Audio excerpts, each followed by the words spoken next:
నమస్కారం, BTV news కి స్వాగతం. ముందుగా ముఖ్యాంశాలు. తెలుగుదేశం పార్టీకి కార్యకర్తలే బలమన్న టీడీపీ అధినేత నారా చంద్రబాబు.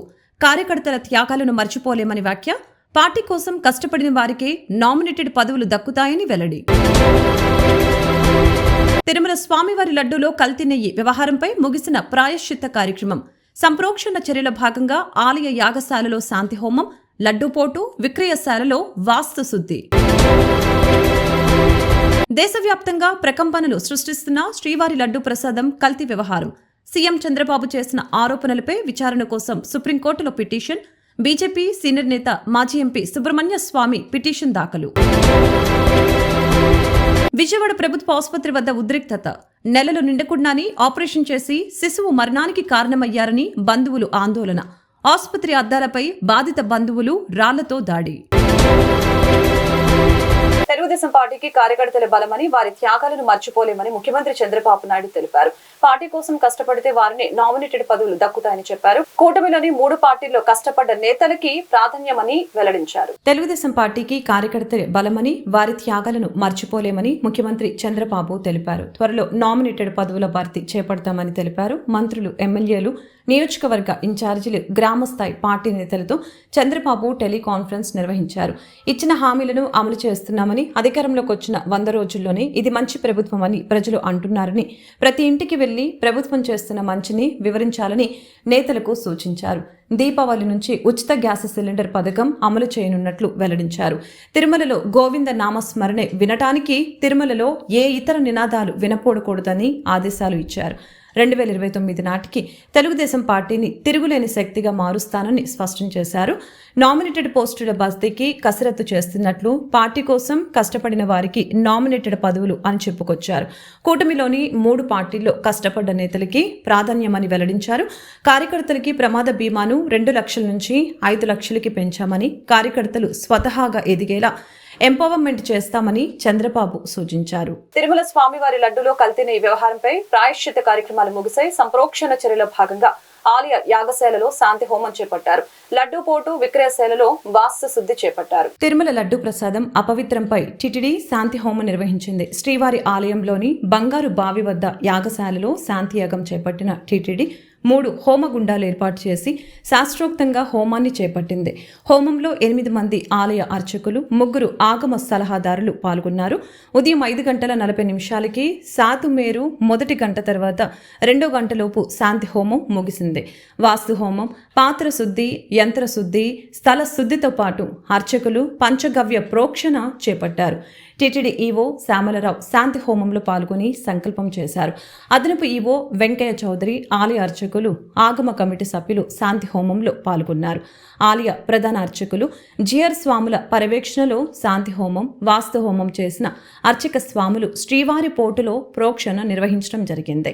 ప్రత్యేక గంట తర్వాత పోర్టు సిబ్బంది శ్రీవారికి అన్నప్రసాదాలు తయారు ప్రారంభించారు. శాంతి హోమం తర్వాత ఆవాహన చేసుకుని ఆ దినుసుల్ని స్వామివారి దగ్గర పెట్టి అనంతరం కుంభ ప్రోక్షణ అర్చకులు నిర్వహించారు. దేశవ్యాప్తంగా శ్రీవారి లడ్డూ ప్రసాదం కల్తీ వ్యవహారం ప్రకంపనలు సృష్టిస్తోంది. సీఎం చంద్రబాబు చేసిన ఆరోపణలపై విచారణ కోసం సుప్రీంకోర్టులో పిటిషన్ ని బీజేపీ సీనియర్ నేత మాజీ ఎంపీ సుబ్రహ్మణ్య స్వామి దాఖలు చేశారు. తిరుమల శ్రీవారి లడ్డూ ప్రసాదం కల్తీ వ్యవహారం దేశవ్యాప్తంగా ప్రకంపనలు సృష్టిస్తోంది. లడ్డూ తయారీకి జంతువుల కొవ్వుతో కల్తీ చేసిన నెయ్యి వాడారన్న వార్త ఇప్పుడు కలకలం రేపుతోంది. జాతీయ స్థాయిలో దీనిపై చర్చ జరుగుతోంది. ఇటు ఈ వ్యవహారం రాష్ట్ర రాజకీయాల్లోనూ తీవ్ర దుమారం రేపుతున్న సంగతి తెలిసిందే. స్వయంగా ముఖ్యమంత్రి చంద్రబాబు నాయుడు చూపించిన ల్యాబ్ రిపోర్ట్స్ వివాదాలకి కేంద్ర బిందువుగా మారాయి. దీంతో ప్రపంచ నలుమూలలకి చెందిన కోట్లాది మంది భక్తులు ఈ విషయమై ఆవేదన వ్యక్తం చేస్తున్నారు. కోట్లాది మంది ఆరాధ్య దైవమైన వెంకటేశ్వరుడి తిరుమల లడ్డు ప్రసాదంలో కల్తీ జరిగిందనే విషయాన్ని భక్తులు జీర్ణించుకోకపోవటం కష్టంగా మారింది. దీనికి కారణమైన బాధ్యుల్ని కఠినంగా శిక్షించాలంటూ సామాన్యులతో పాటు సెలబ్రిటీల వరకు కోరుతున్నారు. ఈ క్రమంలో తాజాగా ఈ వ్యవహారంలో కీలక పరిణామం చోటు చేసుకుంది. సీఎం చంద్రబాబు చేసిన ఆరోపణలపై వెంటనే విచారణ జరిపించాల్సిందిగా బీజేపీ సీనియర్ నేత మాజీ ఎంపీ సుబ్రహ్మణ్య స్వామి సుప్రీంకోర్టులో పిటిషన్ వేశారు. విజయవాడ ప్రభుత్వ ఆసుపత్రి వద్ద ఉద్రిక్తత నెలకొంది. నెలలు నిండకుండానే ఆపరేషన్ చేసి శిశువు మరణానికి కారణమయ్యారని బంధువులు ఆందోళన వ్యక్తం చేశారు. ఆసుపత్రి అద్దాలపై బాధిత బంధువులు రాళ్లతో దాడి చేశారు. వైద్యులు సమాధానం చెప్పాలని, లేని పక్షంలో ఆత్మహత్య చేసుకుంటామని హెచ్చరించారు. విజయవాడ ప్రభుత్వ ఆసుపత్రి వద్ద ఉద్రిక్తత నెలకొంది. వైద్యుల నిర్లక్ష్యం కారణంగా బిడ్డ మరణించిందని ఆసుపత్రి ఎదుట సోమవారం ఉదయం ధర్నా చేపట్టారు. నెలలు నిండకుండానే ఆపరేషన్ చేసి శిశువుని మృతికి కారణమయ్యారంటూ ఆందోళన వ్యక్తం చేశారు బంధువులు. ఇంకా నెలల సమయం ఉన్నప్పటికీ కూడా ముందస్తుగా ఆపరేషన్ చేయడంతో శిశువు మరణించిందని ఆవేదన వ్యక్తం చేశారు. గర్భిణిని వైద్య పరీక్షల నిమిత్తం విజయవాడ ప్రభుత్వ ఆసుపత్రికి తీసుకువచ్చారు. కాగా వైద్యులు ఆమెకు ఆపరేషన్ చేయగా శిశువు మరణించింది. వైద్యుల నిర్లక్ష్యం కారణంగా శిశువు మరణించిందని బాధిత బంధువులు ఆగ్రహం వ్యక్తం చేశారు. ఆసుపత్రిపై దాడి చేశారు. కాగా పోలీసులు నచ్చచెప్పే ప్రయత్నం చేస్తున్నారు.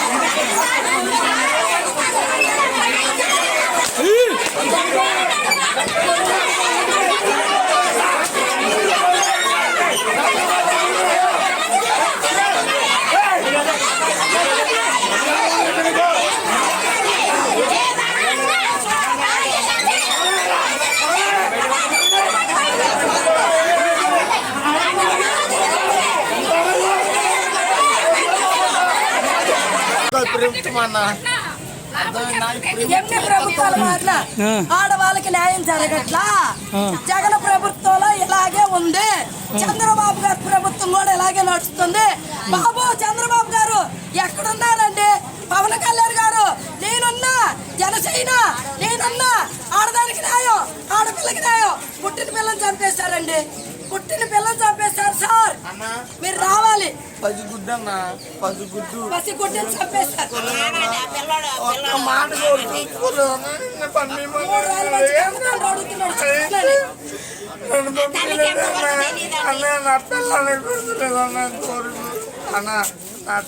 ఇప్పుడు బోధపట్లో చుట్టి మార్చవరం కార్మిక నగరం మాది. మా కోడలు పుట్టిల్లు రాజరాజేశ్వరపేట, తమ్మిచెట్టి శివపార్వతి. పేషెంట్ పేరా? పేషెంట్ పేరు. మీ పేరు? నా పేరు సుబ్బులు. మీరేమవుతారు? అత్తగారిని, చిన్న అత్తగారు. పెద్ద అత్తగారు పడిపోయింది అక్కడ, పడిపోయింది. మా అక్కగారు కోడలు, మా అక్క కోడలు, పిల్ల తల్లి, పిల్ల తల్లి, పిల్ల అత్తగారు అక్కడ ఉంది పడిపోయి. అది డాక్టర్ అమ్మన్న మాట ఏమన్నారు? ఎన్నాళ్ళు మోస్తావే కడుపు, చేయాల్సిన రూల్ మాకుంది. గోరు మూసుకొని రా, లోనకి తీసుకెళ్ళి. మేము బట్టలతో రాలా, మేము పేపర్లు తీసుకొని వచ్చాం. హాస్పిటల్ చూపించుకుంటానికి వచ్చాం. సరే మా దగ్గర ఏమీ లేవండి, బట్టలు కొట్ట ఒకళ్ళు వెళ్ళి తెచ్చుకోండి అని అన్నారు. అయినా పట్టాం, చాలా వంకరగా మాట్లాడారు. అయినా పట్టాం, మేము ఇంటికి పంపించాం. అదేంటి వచ్చే నెల టెర్రర్ అయితే ఇప్పుడు చేస్తున్నారేంటి అని అడిగాం. సమాధానం చెప్పాల్సిన అవసరం లేదంత డాక్టర్ అమ్మ. మీకు తెలుసా మాకు తెలుసా అంది. లోనకి తీసుకెళ్ళింది. మేము ఇంటికి వెళ్ళి 2 చీరలు తెప్పించుకున్నాం. తెప్పించుకున్నాక బాబు పుట్టాడు అంది. బాబు పుట్టాడన్నప్పుడు ఆ అమ్మాయికి ఫ్యామిలీ ఆపరేషన్ చేయాలంటే తల్లికి చెప్పాలి, భర్తకి చెప్పాలి, అత్తగారికి చెప్పాలి, ఆడపడుచుకు చెప్పాలి. బయటే ఉన్నాం కాబట్టి ఒక్కరికి చెప్పలా. ఆ అమ్మాయికి ఫ్యామిలీ ఆపరేషన్ చేశారు. చేసేసి బొట్టోడు ఇలా ఉన్నాడు. సరే బొట్టోడు సీరియస్, మీకు తెలీదా? ట్రీట్మెంట్ చేసినప్పుడు మీకు తెలీదా? ట్రీట్మెంట్ లో తెలుస్తుంది కదా, మీకు తెలీదా? రిపోర్ట్ లో ఉంటుంది కదా. బేబీ హెల్తీగా పుట్టాడు, బేబీ బతకడని మీకు తెలుసు కదా. బేబీ బతకడని మీకు తెలిసినప్పుడు జత్వాని కేసులో 3 ఐపీఎస్లని పోలీసులు నిందితులుగా చేర్చారు. నేడు కుక్కల విద్యాసాగర్ ని పోలీసులు మెజిస్ట్రేట్ ముందు హాజరుపరిచారు. రిమాండ్ రిపోర్టులు ఐపీఎస్ల పేర్లు A3, A4, A5 గా పిఎస్ఆర్ ఆంజనేయులు, కాంతిరానా, విశాల్ గున్నిలుగా చేర్చారు. ముంబై హీరోయిన్ జత్వాని కేసులో కీలక పరిణామం చోటు చేసుకుంది. ఈ కేసులో 3 ఐపీఎస్ అధికారుల్ని పోలీసులు నిందితులుగా చేర్చారు. ఈ కేసులో కీలక నిందితుడు కుక్కల విద్యాసాగర్ని ఈ తెల్లవారుజామున పోలీసులు మెజిస్ట్రేట్ ముందు ప్రవేశపెట్టారు. ఈ సందర్భంగా పోలీసులు సమర్పించిన రిమాండ్ రిపోర్టులో సీనియర్ ఐపీఎస్ అధికారులు పిఎస్ఆర్ ఆంజనేయులు, కాంతిరాణ తాట, విశాల్ గున్నిల్ని నిందితులుగా చేర్చారు. ఈ కేసులో A1గా విద్యాసాగర్, A2గా అప్పట్లో జత్వాని కేసును దర్యాప్తు చేసిన విచారణాధికారి సత్యనారాయణ, A3గా పిఎస్ఆర్ ఆంజనేయులు, A4గా కాంతిరాణ, A5గా విశాల్ గున్ని పేర్లని పేర్కొన్నారు. మరొకవైపు కుక్కల విద్యాసాగర్కి కోర్టు 14 రోజుల రిమాండ్ విధించింది. విద్యాసాగర్ని విచారిస్తే పూర్తి వివరాలు వెలుగులోకి వచ్చే అవకాశాలు ఉన్నాయి. ఈ కేసులో పలు నాన్ బెయిలబుల్ సెక్షన్లు ఉన్న నేపథ్యంలో 3 ఐపీఎస్ అధికారులకి ఇబ్బందులు ఎదురయ్యే అవకాశాలు ఉన్నాయి. ఇప్పటికీ కాంతిరాణ టాటా ముందస్తు బెయిల్ కోసం హైకోర్టును ఆశ్రయించారు. రేపటి వరకు కాంతిరాణపై ఎలాంటి చర్యలు తీసుకోవద్దని హైకోర్టు ఆదేశించింది. ఆయన ముందస్తు బెయిల్పై హైకోర్టు రేపు తీర్పుని వెలువరించనుంది. వరద బాధితులు ఎవరు ఆందోళన చెందవలసిన అవసరం లేదని, ప్రతి బాధితుడికి న్యాయం జరుగుతుందని నగరపాలక సంస్థ కమిషనర్ ధ్యాన చంద్ర భరోసా ఇచ్చారు. అభ్యంతరాలు ఉన్నచో ప్రజలు దాన్ని స్పెషల్ ఆఫీసర్ మరియు డిస్ట్రిక్ట్ ఆఫీసర్ ని తెలపవచ్చని చెప్పారు. ప్రజా సమస్యల పరిష్కార వేదిక ద్వారా ప్రజలు సమస్యల పరిష్కారం అవుతాయని చెప్పారు. విజయవాడ నగరపాలక సంస్థ కార్యాలయంలో ప్రజా సమస్యల పరిష్కార వేదిక కార్యక్రమం నిర్వహించారు. కమిషనర్ ధ్యానచంద్ర ప్రజల వద్ద నుంచి అర్జీలను స్వీకరించి వీలైనంత త్వరగా ఫిర్యాదుల్ని పరిష్కరించాలని ఆదేశించారు. ఈ అంశంపై అర్జీలు సమర్పించారు. బాధితులందరికీ న్యాయం చేస్తామని హామీ ఇచ్చారు. అనంతరం కమిషనర్ మీడియాతో మాట్లాడారు. ప్రతి సోమవారం ప్రజా సమస్యల పరిష్కార వేదిక ద్వారా ప్రజల ఫిర్యాదులు స్వీకరించి వారికి పరిష్కారం చూపుతున్నామని తెలియజేశారు. ఫిర్యాదును ఆన్లైన్లో పొందుపరిచి సమస్య పరిష్కారమైన తర్వాతే క్లోజ్ చేస్తున్నామని వెల్లడించారు. వరద ప్రభావితమైన 32 వార్డుల సచివాలయాల్లో వరద వలన ప్రజలకి కలిగిన నష్ట గణన తర్వాత వచ్చిన లబ్ధిదారుల జాబితాను 32 వార్డులో ఉన్న సచివాలయంలో ప్రదర్శించామని, వాటిలో ఏమైనా అభ్యంతరాలు ఉన్నచో ప్రజలు దాన్ని స్పెషల్ ఆఫీసర్ మరియు డిస్ట్రిక్ట్ ఆఫీసర్ని తెలవవచ్చని తెలిపారు. సచివాలయంలో ఉన్న వార్డు సెక్రటరీ వచ్చిన బాధితుల పేర్లని నమోదు చేసుకుంటున్నారని, తదుపరి వాటిని పబ్లిక్ గ్రీవెన్స్ రెడ్రెసెస్ సిస్టంలో ఆన్లైన్ చేస్తారని తెలిపారు. కొంతమంది ఎక్కడెక్కడ మిస్ అయిందో వాళ్ళని కూడా మన సచివాలయం స్టాఫ్, అలాగనే ప్రతి వార్డుకు కూడా ఒక జిల్లా స్థాయి అధికారి పెట్టడం జరిగింది. ప్రతి సచివాలయంలో కూడా తహసీల్దార్స్ పెట్టడం జరిగింది. వాళ్ళందరూ కూడా వెరిఫై చేసి గ్యాప్స్ ఏమైనా ఉంటే డీటెయిల్స్ తీసుకోవడం జరుగుతూ ఉంది. ఈ రోజు కూడా ఈ యాక్టివిటీ జరుగుతూ ఉంది. సో ఎవరైనా ఏమైనా ఇష్యూ ఉంటే సచివాలయం స్థాయిలో సోషల్ ఆడిట్ చేయమని ఆనరబుల్ సీఎం గారు ఇన్స్ట్రక్షన్స్ ఇవ్వడం జరిగింది. ఆ ఇన్స్ట్రక్షన్స్ మేరకు ఇప్పుడు PGRS మాడ్యూల్ కూడా ఓపెన్ చేయడం జరిగింది. ఎవరైనా వచ్చిన పెటిషనర్ కూడా అక్కడ సచివాలయానికి వచ్చినా, లేదంటే వాళ్ళ PGRS లింక్ నొక్కి అక్కడ ఎంటర్ చేసిన ఆ ఎంటైర్ పెటిషన్ అనేది PGRSలో ఎంటర్ తీసుకుని అది కేస్ బై కేస్ మెరిట్ చూసుకుని ఫీల్డ్ విజిట్ తర్వాత కన్ఫర్మ్ చేయడం జరుగుతుంది. సో ఇప్పుడు వచ్చే వీక్లో కూడా కంటిన్యూస్లీ వచ్చే అప్లికేషన్స్ని కూడా వితిన్ SLA మనం అందరూ కూడా కిందున్న స్థాయి అధికారులు కూడా వితిన్ SLA క్లోజ్ చేయడానికి అన్ని చర్యలు కూడా తీసుకుంటున్నాము.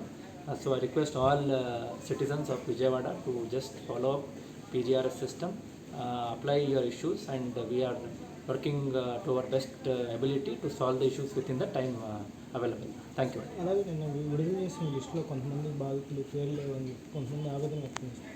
దీనికి సంబంధించి ఎలా పరిష్కరించబోతున్నారు? ఎక్కడెక్కడ గ్యాప్ ఉందో they are free to come to సచివాలయం అండ్ ఎక్స్ప్రెస్ దర్ ఇష్యూస్. వచ్చినట్లు అందరిది కూడా వినడం జరుగుతూ ఉంది, రాసుకోవడం జరుగుతూ ఉంది. ముఖ్యంగా ఇప్పుడు 10, 12, 15 డేస్ బ్యాక్ జరిగిన వరద టైంలో అక్కడ ఉన్న స్పెషల్ ఆఫీసర్స్, బయట నుంచి వచ్చిన అధికారులు, లోకల్ సచివాలయం స్టాఫ్ కోఆర్డినేట్ చేసి లిస్ట్ ప్రిపేర్ చేయడం జరిగింది. సో వీళ్ళు మోస్ట్లీ ఆ టైంకి అక్కడ ఉండకపోవచ్చు, లేదంటే ఇప్పుడు ఇంటికి వచ్చి ఉండొచ్చు, కొన్ని జెన్యున్గా మిస్ అయి ఉండొచ్చు, లేదా కొంతమంది ఆల్రెడీ ఇప్పుడు బెనిఫిట్స్ అనౌన్స్ చేశాం కాబట్టి వాళ్ళు కూడా రిక్వెస్ట్ చేస్తూ ఉండొచ్చు. ఇవన్నీ కూడా కేస్ బై కేస్ మనము తీసుకుని చర్యలు తీసుకుని డిస్పోజ్ చేయడం జరుగుతుంది. దానికి ఒక సిస్టమ్ సెట్ చేశాము. ఎక్కడ కూడా ఏం ఇష్యూ లేకుండా డిస్పోజ్ చేయడానికి అన్ని చర్యలు కూడా తీసుకుంటాం. ఉండవల్లిలోని నివాసంలో విద్య, IT, ఎలక్ట్రానిక్స్ శాఖల మంత్రి నారా లోకేష్ 35వ రోజు ప్రజా దర్బారికి ప్రజల వద్ద నుంచి విన్నపాలు వెల్లువెత్తాయి. మంగళగిరి నియోజకవర్గంతో పాటు రాష్ట్ర వ్యాప్తంగా వివిధ సమస్యలతో బాధపడుతున్న ప్రజలు మంత్రి నారా లోకేష్ ను స్వయంగా కలిసి తమ సమస్యల్ని విన్నవించారు. ప్రతి ఒక్కరి విజ్ఞప్తిని పరిశీలించిన మంత్రి అండగా ఉంటామని భరోసా ఇచ్చారు. దివ్యాంగురాలైన తనకు పెన్షన్ మంజూరు చేసి ఆదుకోవాలని తాడేపల్లికి చెందిన K. విజయలక్ష్మి విజ్ఞప్తి చేశారు. పరిశీలించి తగిన చర్యలు తీసుకుంటామని మంత్రి హామీ ఇచ్చారు. 2 కిడ్నీలు పాడైపోయిన తనకు డయాలసిస్ కోసం ఆర్థిక సాయం చేసి ఆదుకోవాలని మంగళగిరికి చెందిన సంఘ నాగేంద్ర బాబు కోరారు. పరిశీలించి తగిన చర్యలు తీసుకుంటామని మంత్రి భరోసా ఇచ్చారు.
రాష్ట్రంలోని ప్రభుత్వ శాఖల్లో ఖాళీగా ఉన్న ఉద్యోగాల వివరాలపై శ్వేతపత్రం విడుదల చేయాలని అఖిల భారత యువజన సమైక్య ఏఐవైఎఫ్ రాష్ట్ర అధ్యక్ష కార్యదర్శులు పరుచూరి రాజేంద్రబాబు, నక్కి లెనిన్ బాబు డిమాండ్ చేశారు. రాష్ట్ర వ్యాప్తంగా ఉన్న 2,60,000 మంది వాలంటీర్లని కొనసాగించాలని, లేకుంటే రాష్ట్ర వ్యాప్తంగా నిరసనలు చేపట్టడం జరుగుతుందని ప్రభుత్వాన్ని హెచ్చరించారు. విజయవాడ హనుమాన్పేట దాసరి భవన్ లో జరిగిన మీడియా సమావేశంలో వారు మాట్లాడారు. రాష్ట్రంలో నూతన ప్రభుత్వం ఏర్పడి 100 రోజులు గడుస్తున్నా నిరుద్యోగ సమస్య పరిష్కారానికి ఎటువంటి చర్యలు చేపట్టకపోవడం బాధాకరమని, రాష్ట్రంలో నిరుద్యోగ సమస్య పరిష్కారానికి మంత్రివర్గ ఉపసంఘం ఏర్పాటు చేయాలని, రాష్ట్ర ప్రభుత్వ శాఖల్లో ఎన్ని ఉద్యోగాలు ఖాళీగా ఉన్నాయి అనే విషయం ప్రజలకు తెలియచేయాలని, ప్రభుత్వ శాఖల్లో ఖాళీగా ఉన్న పోస్టుల్ని భర్తీకి నోటిఫికేషన్ విడుదల చేయాలని కోరారు. ఎన్నికల్లో ముఖ్యమంత్రి చంద్రబాబు నాయుడు ఇచ్చిన హామీ ప్రకారం నిరుద్యోగ యువతకు ఎటువంటి షరతులు లేకుండా 3,000 నిరుద్యోగ భృతి చెల్లించాలని డిమాండ్ చేశారు.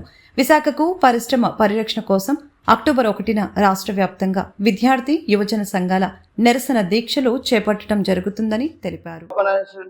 ఇక్కడ ఉద్యోగాలు చేసుకొని ఇతర వాళ్ళందరూ కూడా పార్ట్ టైమ్ గా ఓపెన్ యూనివర్సిటీలో ఎగ్జామ్స్ రాసి డిగ్రీ పీజీ వరకు కాబట్టి ఓపెన్ యూనివర్సిటీని ఆంధ్రప్రదేశ్ లో పెట్టాలి. దీనిపైన కూడా మానవ వనరుల శాఖ మంత్రి లోకేష్ గారి దృష్టికి తీసుకెళ్లి ఈ ఓపెన్ యూనివర్సిటీ ఆంధ్రప్రదేశ్ పెట్టే విధంగా ఉండాలి. ఎందుకోసం చెప్తానంటే ఓపెన్ యూనివర్సిటీలో ఎస్సీ ఎస్టీ బీసీలే డబ్బు లేని వాళ్ళందరూ కూడా ఈరోజు పని చేసుకుంటూ చదువుకోవడానికి అవకాశం ఉంది. కాబట్టి ఓపెన్ యూనివర్సిటీ లక్షలాది మంది విద్యార్థులకు ఉపయోగపడేది. కాబట్టి ఓపెన్ యూనివర్సిటీ వెంటనే ఇక్కడ భర్తీ ఏర్పాటు చేయాలని కోరుతా ఉన్నాం. వీటితో పాటు రాష్ట్రంలో అనేక జిల్లాల్లో చదువుకున్న వాళ్ళకి నైపుణ్యమైన శిక్షణ ఇచ్చి ఉపాధి కల్పిస్తామని చెప్తా ఉన్నారు. కానీ ఎక్కడ కూడా అది ఇంకా ఆచరణలు రాలేదు.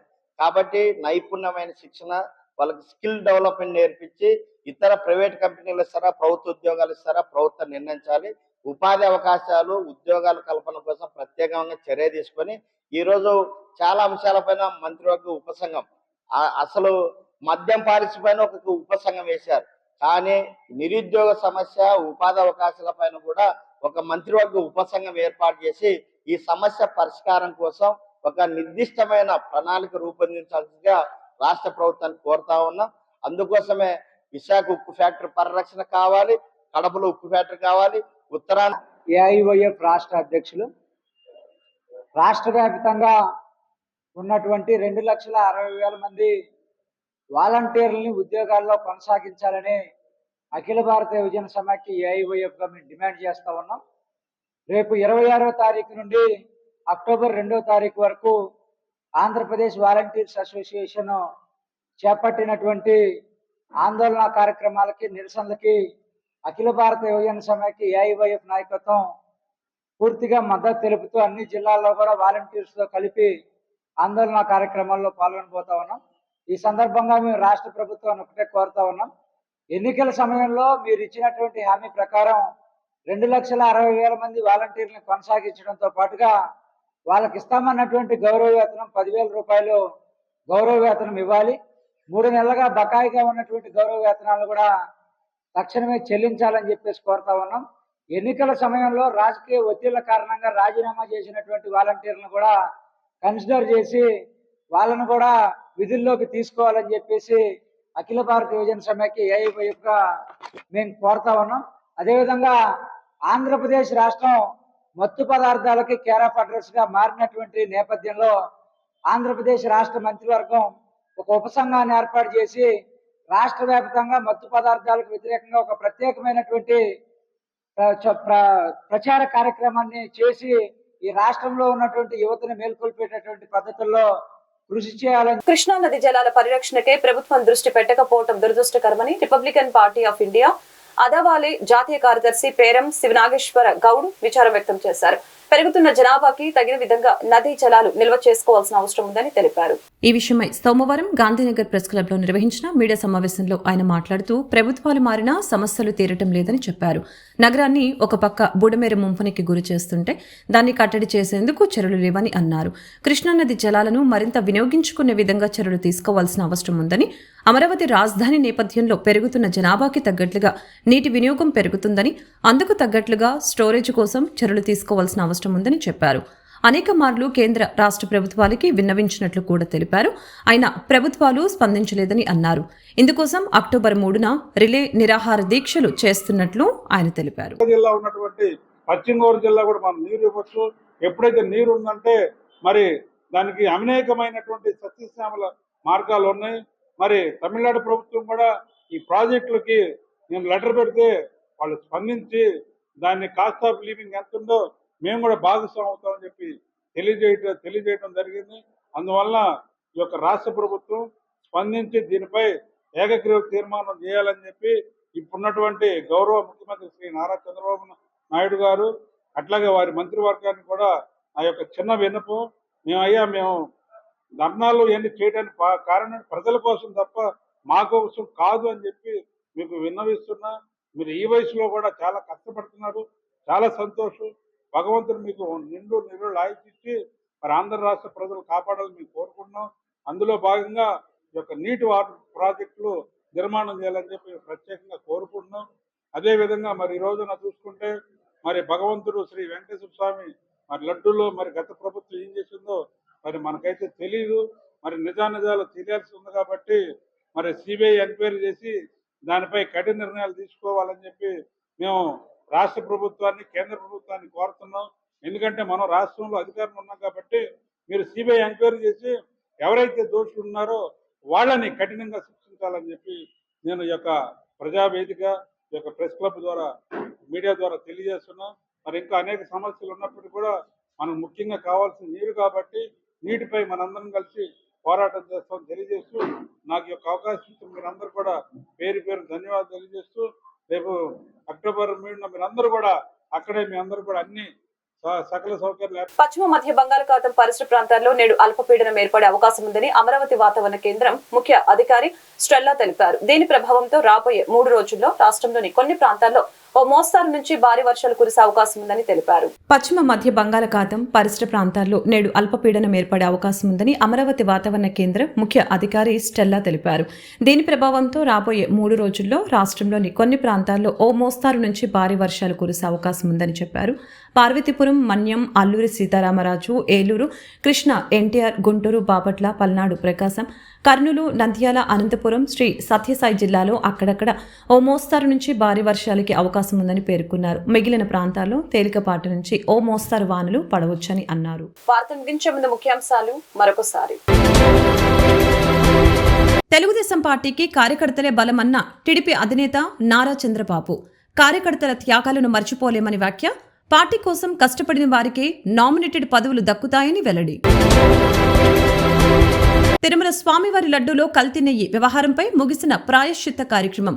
సంప్రోక్షణ చర్యల భాగంగా ఆలయ యాగశాలలో శాంతి హోమం, లడ్డూపోటు, విక్రయశాలలో వాస్తు శుద్ధి. దేశవ్యాప్తంగా ప్రకంపనలు సృష్టిస్తున్న శ్రీవారి లడ్డూ ప్రసాదం కల్తీ వ్యవహారం. సీఎం చంద్రబాబు చేసిన ఆరోపణలపై విచారణ కోసం సుప్రీంకోర్టులో పిటిషన్. బీజేపీ సీనియర్ నేత మాజీ ఎంపీ సుబ్రహ్మణ్య స్వామి పిటిషన్ దాఖలు. విజయవాడ ప్రభుత్వ ఆసుపత్రి వద్ద ఉద్రిక్తత. నెలలు నిండకుండానే ఆపరేషన్ చేసి శిశువు మరణానికి కారణమయ్యారని బంధువులు ఆందోళన. ఆసుపత్రి అద్దాలపై బాధిత బంధువులు రాళ్లతో దాడి. ఈ వార్తలు ఇంతటితో సమాప్తం. మరొక బులెటిన్ మళ్ళీ కలుద్దాం.